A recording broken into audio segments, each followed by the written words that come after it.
Hello students, this is Ujjwala Bhandiwad, lecturer from KLS Gokte PU College of Commerce and Science, Belagavi.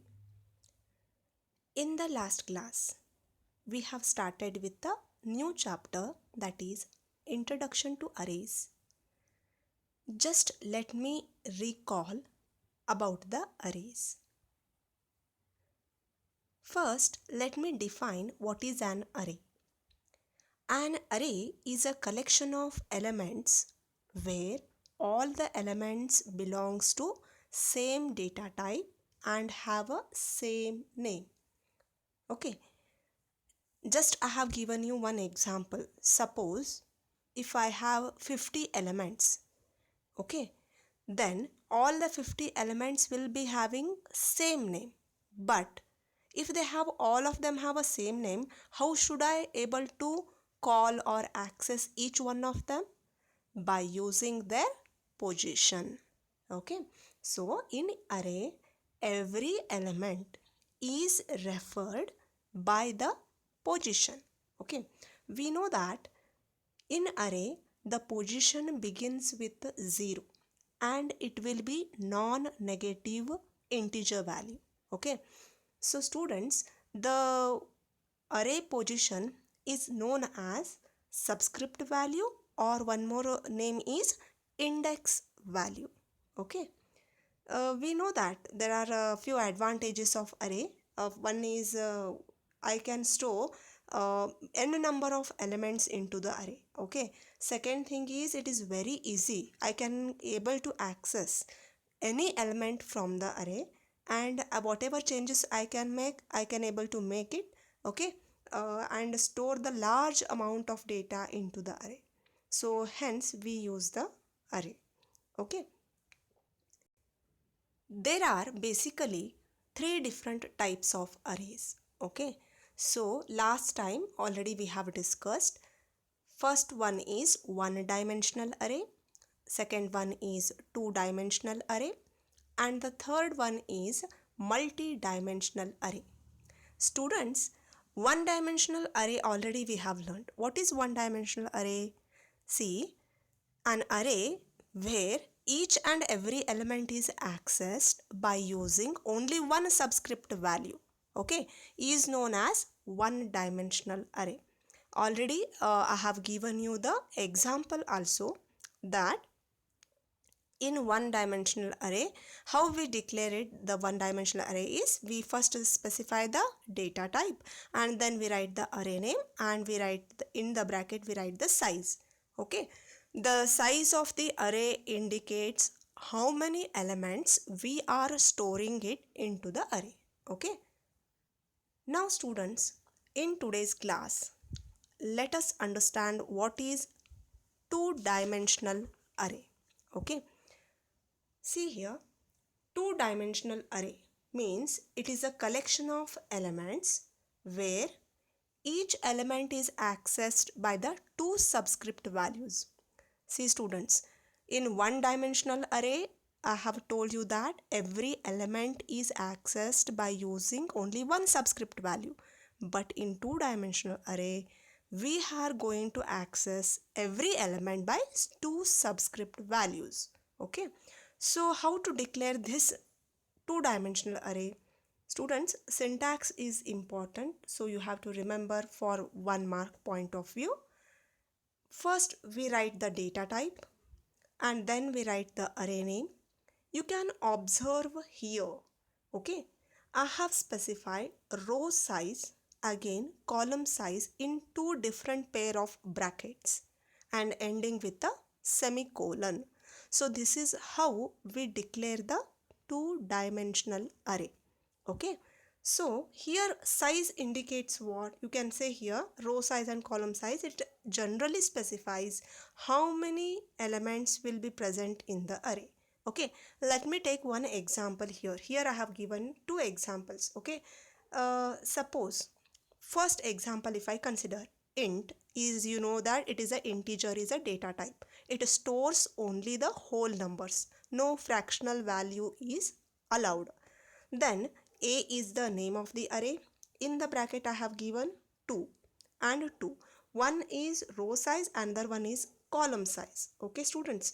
So here you can observe that the row size is 2, column size is 2, means totally in the array we can store 2 rows and 2 columns. So total elements will be stored in the array is 4 elements. 2 into 2 is equal to 4. So total number of elements, how many elements we store in the array is 4 elements. Okay.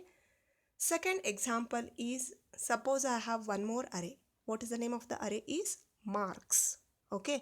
So in this marks array, total number of rows are 3, columns are 4. 3 into 4 is equal to 12. So hence, totally how many elements I can store in the two-dimensional array marks is 12 elements. Okay.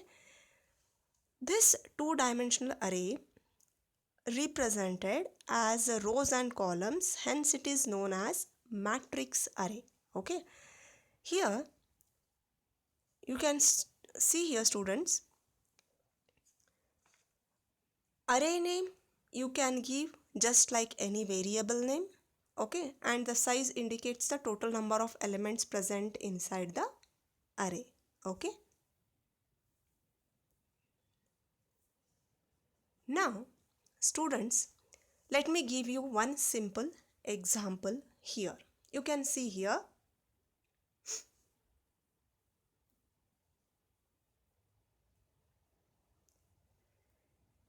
the first row is going to begin with a 0. Okay, then second row begins with first, and then third row is row 2. Students, always in array our position is going to begin with 0, hence we will call row 0, row 1 and row 2. Similarly, I have here column 0, column 1, column 2, column 3. Okay, you can observe this row 0 means it is entire horizontal line. Okay, then column 0 means it is a vertical line. Okay, so row of 0 means A is the name of the array. Okay, row is 0, column is also 0. Okay, in the next you can see here square box. What is the position of the array element is A is the name of the array. 0 indicates the row 0, whereas 1 indicates the column 1. So the position of the array element here is A of 0, 1. Okay. Similarly, if I take this particular square box, okay, then you can observe it is present in the first row and second column. So students, actually this is an example of totally 3 rows and 4 columns example. So totally how many elements we have stored here is 12 elements we are going to store it. Just now I gave you the example of marks. Okay, marks is the name of the array. Similarly here A is the name of the array. All these indicates the position where the element will be stored. Okay. Now students, let us understand how to access the elements of the two-dimensional array. Okay, so first let me understand accessing the elements of two-dimensional array means to how to accept the elements into the array and how to display the values from the array. Okay, to accept the elements in two-dimensional array, okay, first we are going to declare two-dimensional array. See here, I have taken here int a of 2, 3 means what? I have taken here a as an array. Okay, it has 2 rows and 3 columns. Now I say enter the elements. You know that cout is used to display the message. Enter the elements into the array. Then I am using for loop.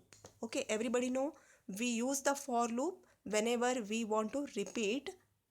We are going to use the for loop. Okay, so here first for loop we are using, actually 2 for loops are being used. I is variable. First I is set to the initial value 0. I is less than to I plus plus. Means it says that array has two rows, hence I indicates the row value.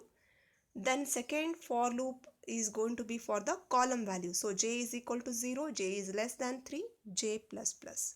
Then you know that in C++ whenever we accept the value, we will use the word cin, then a of I comma j. Okay, in this way we are going to accept the value in two-dimensional array. Okay, similarly when I want to display the value from two-dimensional array, I'm using that array declaration of the array as it is int a of 2 comma 3. Then I display the value. How I display? I will say elements are. Okay, and I'm using again two for loops. I is equal to 0, I should be less than 2, I plus plus, and j is equal to 0, j should be less than 3, j plus plus. See here, why it is like this? Because I have here array with two rows and three columns.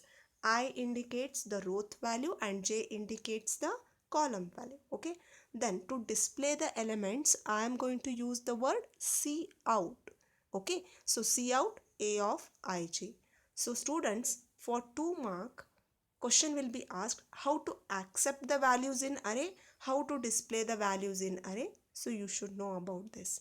This is called accessing the elements in two-dimensional array. Okay. So now students, let us compare what is one-dimensional array and two-dimensional array. What is the difference between them? Okay. So the difference is that in one-dimensional array, it contains only single row and it will have a multiple columns. But whereas in two-dimensional array, it has multiple rows and it also has multiple columns. Okay. Then second difference is its syntax. You can observe in the syntax we have array name and then only just size. It indicates how many elements. But in case of two-dimensional array syntax, how we have declared? We have declared it row size and the column size. So these are the basic difference between one-dimensional array and two-dimensional array. Okay. So students, here we have completed the small chapter named as Introduction to Arrays. Okay. Again, we will meet in the next class with the next chapter. Thank you.